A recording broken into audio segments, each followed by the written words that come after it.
à tous et bienvenue sur cette nouvelle vidéo de ma chaîne YouTube Les Petites Bourriques Créa. Je suis Elfie et aujourd'hui je suis là pour vous parler couture. On va changer un peu du tricot de la dernière fois. J'ai 7 projets, ouvrages terminés à vous montrer. C'est parti. Alors, pour commencer, j'ai des petits bonnets qui viennent de chez Patterns for Pirates. C'est des patrons gratuits en anglais, mais alors vraiment hyper simple à faire, donc il n'y a vraiment pas à se prendre la tête parce que c'est en anglais. Et j'ai tout réalisé à chaque fois avec des restes de jersey que j'avais. Donc j'ai fait 2 modèles sur les 3 proposés. Donc on a le premier modèle avec le petit nœud dessus. J'adore. Ça c'est un reste de sweat que j'avais fait pour mon mari. Là on a, il vient de chez Mercerie de l'étoile de coton. Je vous mettrai en barre d'infos les patrons, les boutiques, tout en lien direct, comme ça vous n'avez pas à chercher. Là on a un reste de Family Fabric. Alors oui, ils sont tous à l'envers, mais c'était le seul moyen de faire rentrer dans mon coupon de tissu. Là, on a du bord-côte dans les mêmes tons. Bon, voilà, c'est à l'envers. C'est pas grave, c'est fait pour tenir la tête de mon bébé au chaud, on s'en fiche. Là, donc, c'est toujours le même modèle, la même version. Cette fois-ci, c'est avec un reste de jersey de chez Liz Taylor. Voilà, j'aime bien. Et donc, du coup, après, j'ai la version plus simple qui est comme ceci. Donc, là, pareil, c'est Family Fabric. Tout est monté à la surjeteuse, il n'y a rien à... C'est pas du tout prise de tête, c'est hyper rapide à faire. Et donc, ça tient dans des restes. Encore du Liz Taylor. Et donc, cette fois-ci, dans le bon sens, pour ce reste de Family Fabric. Donc, je disais, hyper rapide, le patron est en anglais, mais super simple. Il n'y a pas à se prendre la tête, en fait, il y a des photos, donc juste à suivre les photos, c'est génial. Ça prend quasiment pas de tissu et c'est top. J'aime beaucoup. Donc voilà, je passe rapidement parce que voilà, il n'y a pas grand chose à dire sur ça. Il n'y a plus qu'à attendre que bébé soit là pour lui mettre. Hop! Ensuite, continuons avec les chutes. Parce que j'ai fait tout plein de chouchous. Avec des restes. Alors, hop, là on a un motif. Là on a un autre motif. Touk. Et là, encore un autre. Donc c'est que des restes de tissu de cousettes que je vais vous montrer. Là, hop, c'est un rectangle, plus ou moins grand. Du coup, j'ai fait plusieurs tailles parce qu'il y en a que je vais donner à ma fille. Elle ne le sait pas encore, mais ça va dans sa boîte pour son anniversaire avec tout plein de petites choses faites main. Donc il y a des petits. À l'intérieur, ce sont des vrais élastiques. Je n'ai pas mis des. Un fil. C'est un vrai élastique, donc je me suis fait suer avec la méthode du burrito. Je vous mettrai le lien si j'arrive, pardon, parce que c'était une vidéo que j'ai trouvée sur TikTok. Oui, j'aime bien TikTok, surtout pour leurs tutos couture. Je trouve, j'ai trouvé des trucs super. Donc c'est une technique de burrito, en fait. On n'est pas obligé de mettre l'élastique, mais si on veut mettre un vrai élastique dedans et pas un élastique de couture avec un nœud, ça fonctionne aussi. Ça, c'est génial. Et moi, je préfère parce que du coup, ça tient vachement mieux dans les cheveux. Donc là, j'en ai pas. Normalement, je ne porte quasiment que ça parce que je voulais vous les montrer. Donc là, c'est un grand. Vraiment, pour le coup, j'ai fait plus grand le rectangle. Là, on a des petits tout entortillés parce que je passe mon temps à les mettre. Hop, c'est les mêmes. Après, j'ai des élastiques plus ou moins différents. Et là, c'est un reste de tissu Liz Taylor, dont je vais vous montrer ensuite ma réalisation.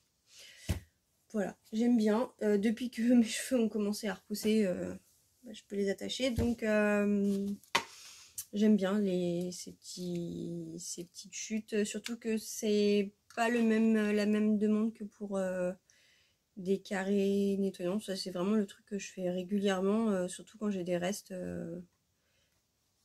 10 par 10. Allez hop, ça passe dans pour les petits carrés nettoyants en coton, en bambou. Mais là du coup c'était vraiment des bandes plus fines. Alors même que je crois qu'il y en a même certains où en fait j'ai dû coudre 2 bandes fines pour avoir la hauteur suffisante pour faire le repli. Mais c'est ça que j'aime. Du coup on peut mettre plein de petits bouts à la suite, c'est pas grave, ça se verra pas parce qu'après c'est tout froncé et ça permet d'écouler pas mal les restes. Alors, qu'est-ce que je vais vous montrer d'autre ensuite? Alors, bon, hop, j'ai disparu, mais je réapparais. Alors, hop, vous avez vu le tissu sur le chouchou. Et bien voilà la jupe qui va avec. C'est une jupe plissée issue du kit de Liz Taylor, donc avec le motif pâquerette. Je l'ai acheté pendant leur braderie. Donc je l'ai eu à 25 € au lieu de je ne sais plus combien. Et du coup je me suis laissée tenter. À la base j'étais partie sur l'autre couleur, mais il n'y avait plus en stock. Du coup je me suis dit bah, c'est pas grave, je vais prendre celle-là, j'aime beaucoup la couleur. Et puis je pense qu'avec mon gros ventre ça va passer. Et je pourrai le remettre après, c'est ça qui est top. Alors concernant le kit, vous avez 2 panneaux de tissu déjà plissé avec une couture en haut, et puis en bas vous avez déjà l'ourlet mouchoir qui est fait. Ça c'est génial. Après vous avez une petite manip à faire pour faire la couture sur le côté bien proprement. C'est hyper bien expliqué sur le tuto de Liz Taylor. Et ensuite vous avez la ceinture qui est déjà entoilée. Et donc c'est à partir de ce bout de ceinture que j'ai fait mon chouchou. Parce que du coup j'ai coupé la pièce selon les dimensions qui sont nécessaires. Tout est expliqué, hein, donc il n'y a pas besoin de chercher midi à 14h. On coupe le tissu en fonction de sa taille pour la ceinture. Et donc moi il me restait suffisamment pour faire un micro chouchou. Du coup c'est ce que j'ai fait. Et je trouve que c'est génial. Et donc ensuite on coupe tout ça et c'est nickel. Ça se fait tout seul. Je crois que j'ai mis une demi-heure à faire la jupe de A à Z. Vous avez le fil qui est inclus. Donc pas besoin de se prendre la tête pour avoir un fil qui match. Ça c'est top. Il y a... En fait, après il y a juste à coudre les côtés. Ensuite vous surfilez les bandes de côté, la couture à l'intérieur. Alors moi j'ai fait la flemme parce qu'en fait en vrai j'ai du fil de surjeteuse de cette couleur là. Et je m'en suis rappelé qu'après. Et que je me suis dit non, j'ai la flemme de repasser dessus pour que ça fasse matchy matchy, parce qu'en fait en blanc ça se voit pas non plus. Mais j'aurais pu faire mon surjet. Bref, passer à ma surjeteuse avec le fil de la couleur exacte de la jupe. Donc on fait ça. Ensuite on vient faire la coulisse de la jupe. On coupe l'élastique à la bonne taille, à la taille de son corps. On le glisse dedans, on referme la coulisse. Donc ensuite on répartit bien toutes les fronces partout. Et on épingle à certains endroits pour pouvoir faire une couture au milieu en fait de la... Là il y a on fait une couture pour stabiliser l'élastique, et puis et voilà. Une fois qu'on a fait ça, c'est fini. On a notre jupe prête à être mise. Je la lave, je la passe au sèche-linge, je la sors, je la mets parce qu'elle ne se repasse même pas. Le tissu est génial. Voilà. Là, elle était ce matin dans le sèche-linge. J'ai plus qu'à la mettre. Voilà, c'est top. C'est top, top, top. Ensuite, alors, t-shirt. Oh, bon, je vais faire le t-shirt parce qu'il est juste devant moi et que ça m'énerve de le voir. Alors là, c'est un t-shirt. Voilà. J'avais craqué pour le tissu en fait qui vient de chez Mondial Tissu. En fait, je devais acheter de la doublure là-bas et j'ai craqué pour ce jersey. Donc, qui est blanc avec des petites fleurs roses. Petite interruption enfant. Me revoilà. Donc, il est blanc avec des petites fleurs roses et des petits points noirs. Le patron, il vient du livre Ma garde-robe à coudre pour toute l'année de Atelier Charlotte Ozou. C'est le t-shirt de mars. Je pensais pas pouvoir le porter maintenant. Parce que sur la photo, en fait, il fait très moulant, très près du corps. Et en fait, moi, j'arrive encore à rentrer dedans. Alors que j'ai fait, je crois, un 36 ou un 30. Enfin, la plus petite taille. De mémoire, j'ai dû faire la deuxième taille. Donc, ouais, le 36 de mémoire. Le S. Et je rentre dedans avec mon ventre. Avec ma petite bedaine. Alors, j'ai fait à la surjeteuse partout. Et j'ai fait ma feignasse et j'ai fait un zigzag rose aux manches et en bas du corps. Qu'est-ce que je peux vous dire d'autre? Ultra simple à coudre. C'est un t-shirt, il n'y a pas de complications. Par contre, le tissu, il est chiant. En fait, il se froisse vachement vite. Et quand je le sors du sèche-linge, il est doux. Comme ça, là, tout froissé. À repasser, c'est une horreur. Mais une fois porté, voilà, c'est léger, c'est fluide, c'est agréable à porter, j'aime bien. Voilà. C'est le seul truc, c'est vraiment juste la matière. J'ai vraiment craqué pour le motif. J'avais pas fait attention sur l'épaisseur en fait du tissu. Et je sais pas si ça aurait changé grand chose. Un chouïa plus épais, c'est vrai que j'aurais préféré. Ça aurait été plus agréable. Mais je le porte quand même. Ensuite, alors, hop. Le premier que j'arrive à attraper. Alors, nous avons ici une petite blouse Syracuse de Anne Cardilès. Je l'ai déjà réalisée au moins 3 ou 4 fois. Il a plusieurs versions possibles et je l'adore. Je l'adore. Syracuse, c'est ça. De Anne Cardilès. Vous avez en fait plein d'options et vous pouvez du coup faire varier le devant, le dos, les manches, une patte de boutonnage, pas de patte de boutonnage, devant, derrière, un col V, un col rond, enfin voilà. C'est ça qui est super avec ce patron. Alors maintenant, vous ne les avez plus qu'en patron PDF si je ne me trompe pas. Elle a arrêté complètement la création de patrons et de patrons pochettes. Donc maintenant, on peut toujours les acheter sur son site en PDF. Mais il n'y a plus il y aura plus de nouveaux modèles et il n'y a plus de patron pochette. Donc, j'ai fait un petit tourlet. J'ai juste fait un surjet que j'ai rentré en fait pour les manches. J'ai fait une version basique, col rond devant, col rond derrière. Et le petit truc, mal placé, c'est que je me suis amusée en fait, j'avais du fil à coudre qui était exactement de la couleur des fleurs qui sont là et des fleurs qui sont là. Du coup, j'ai fait un rang, un rang.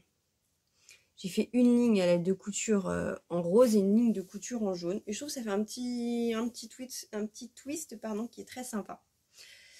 Et donc, ce magnifique tissu, c'est un coton de chez Liz Taylor sur lequel j'avais craqué l'année dernière. Je m'étais dit, je vais me faire une blouse Syracuse ou une autre de mes blouses que j'adore porter l'été. Et j'avais jamais fait. Et là, ça y est, je me suis dit, je vais le faire. je vais le faire. Je suis lancée, je l'ai coupé et je l'ai cousu. C'est ultra, ultra, ultra, ultra rapide à coudre pour un résultat au top. Voilà. Hop. Tout simplement. Là. Alors, j'ai une autre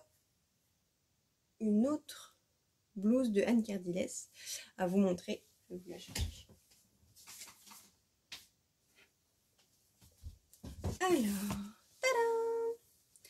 Là, voilà. Alors, cette fois-ci, c'est le modèle Milan de Anne Cardilles. Vous avez aussi plusieurs possibilités, plusieurs petites variantes. Et donc, moi, ce que j'aime beaucoup, alors déjà, le dos est un petit peu plus profond que le devant. Et vous avez en fait un empiècement ici que vous pouvez utiliser pour mettre un tissu contrastant, un tissu un peu dentelle. Voilà. Et normalement, vous pouvez même mettre un froufrou ici. Mais j'ai jamais réussi à le faire parce que ça, c'est ma version numéro 7 ou 8. Voilà, je l'ai en version manche courte. Là, comme ici, avec le volant en fait à l'envers, pour que ça ait un peu le même style que la Syracuse. En fait, quand je mets le volant dans le bon sens, ça me scie un peu le bras. Oui, j'ai des gros bras, à force de porter les enfants. Donc, je le mets à l'envers, direct. Et j'aime bien ce petit côté volanté. Je l'ai aussi en version manche longue. Voilà. Pas grand chose à dire. Je suis incapable de me rappeler où c'est que j'ai acheté ce tissu. Je sais que c'était que je l'ai acheté l'année dernière, qu'il a fait le déménagement avec nous. Mais je suis incapable de me rappeler où je l'ai acheté. Alors si quelqu'un par hasard a le même ou se rappelle d'où ça vient, je veux bien qu'on me dise. Parce que j'ai beau chercher en fait dans mes photos, dans les vidéos que j'avais fait de déballage, je le trouve pas. Il n'y a rien à faire, je trouve pas. Je sais pas. J'arrive pas. Je le retrouve pas. Ça arrive. Ben là, je suis complètement... C'est le flou total. Je ne sais pas où j'ai acheté ce tissu. Ça m'embête. Allez. On continue. Dernière couture terminée. Ça va être plus compliqué de vous la montrer. C'est la robe Athéna. C'est un patron qui a été créé par la petite Frambise et le dressing de Cindy. Ils avaient fait une collaboration, je crois que c'était l'année dernière ou il y a 2 ans. Et j'avais téléchargé le patron en disant je la ferai un jour. Voilà, c'est jamais. C'est tout à fait le style que j'aime porter l'été, donc parfait. Et donc j'ai utilisé un coton que j'avais acheté en vacances sur un marché, que j'ai dû doubler parce qu'il est ultra transparent. C'est la fameuse doublure que j'ai dû acheter à Mondial Tissu. Et donc voilà, et un peu les motifs tropicaux. Et donc j'ai fait la version longue. Vous avez 4 pièces pour le haut. Donc un demi-devant droit, un demi-devant gauche. Pareil pour le dos. Ensuite, vous avez 4 bandes pour faire les liens. Et ensuite, une jupe devant, une jupe de dos. Moi, j'ai tout doublé. Donc, ce que j'ai fait, c'est que pour le devant, j'ai coupé pareil. J'ai cousu endroit contre endroit, puis j'ai tout retourné. Et pour le bas, en fait, j'ai refait une jupe, mais moins longue. Parce qu'elle n'a pas besoin d'aller jusqu'en bas, elle doit juste me couvrir les fesses. Donc voilà. Et les liens ne sont pas doublés, eux. Mais on voit à travers, en fait, on voit du coup, le motif qui se... Là, ça se voit pas, mais en vrai, ça se voit. Et à la taille, elle est élastique. Hop. Hyper simple à réaliser. Hyper rapide. Le seul truc, Le seul truc, c'est que moi, je porte le dos devant et le devant derrière. Parce que le devant, les pans de devant sont beaucoup plus refermés. Et j'aime pas. Ça descend, enfin c'est croisé beaucoup plus haut. Et moi, j'aime pas trop, je me sens enfermée dedans. Du coup, je fais l'inverse. Je mets le dos devant qui est un petit peu plus échancré. Et donc derrière, c'est plus refermé. Ça cache un peu mieux aussi si besoin, le soutien-gorge. C'est ça qui est pratique. Et voilà, c'est le seul truc. C'est le seul truc, c'est que je mets le devant derrière le dos. Bref. Donc je l'ai dit, hyper rapide. Par contre, ça demande du métrage, puisque j'ai fait l'option jupe très très longue. Après, vous l'avez en jupe midi, courte, et vous pouvez le faire en blouse. Donc en fonction de votre métrage, vous pouvez jouer un peu là-dessus. Après, sur un tissu peut-être un peu moins transparent, ce sera plus fluide. Là, c'est un peu rigide parce que du coup, il y a les deux épaisseurs. Mais j'adore la porter. Franchement, je la trouve géniale. Mon ventre rentre dedans et mon ventre rentrera dedans encore une fois qu'il n'y aura plus de bébé. Donc voilà, je suis hyper contente. Le motif des grosses fleurs, j'adore. C'est mes filles qui l'avaient choisi en vacances. C'était le plus soft qu'il y avait. Et le plus qui pouvait nous convenir à toutes les trois. Donc il m'en reste encore pas mal. Je crois que j'avais pris 6 mètres, un truc comme ça, parce que je m'étais dit je vais faire des robes pour tout le monde. Donc des robes pour 4 filles, dont une adulte. Ça commence à faire niveau métrage. Et en plus, la laise, elle est de 110, je dirais. C'est pas exact, mais je dirais que c'est 110 parce que du coup, mes jupes, elles rentraient limite en bas. Puis voilà. Voilà ce que j'ai à dire pour la couture. Ça va un peu plus vite que le tricot. Là, j'ai pas particulièrement d'autres choses à vous dire. Pas de podcast couture à vous recommander en particulier parce que du coup, j'ai fait une petite pause podcast couture parce que sinon, après, je me lance dans 10 millions de projets. C'est ce qui est arrivé la dernière fois. J'ai quand même coupé genre 10 trucs. En gros, j'ai pris tout mon stock de tissu et je me suis dit, bah voilà, je vais trouver pour chaque bout de tissu un projet. Et je me suis retrouvée à faire, du coup, les 6 bonnets pour le bébé.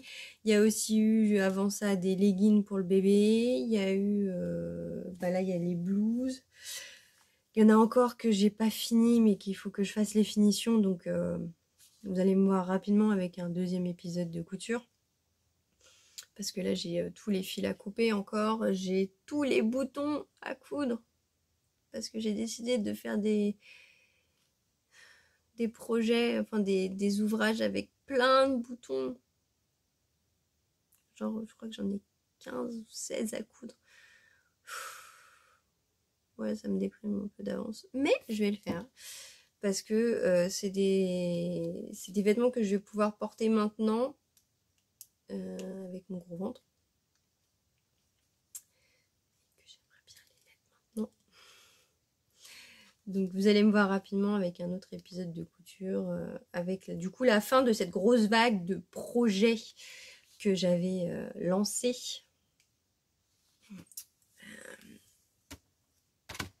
Voilà.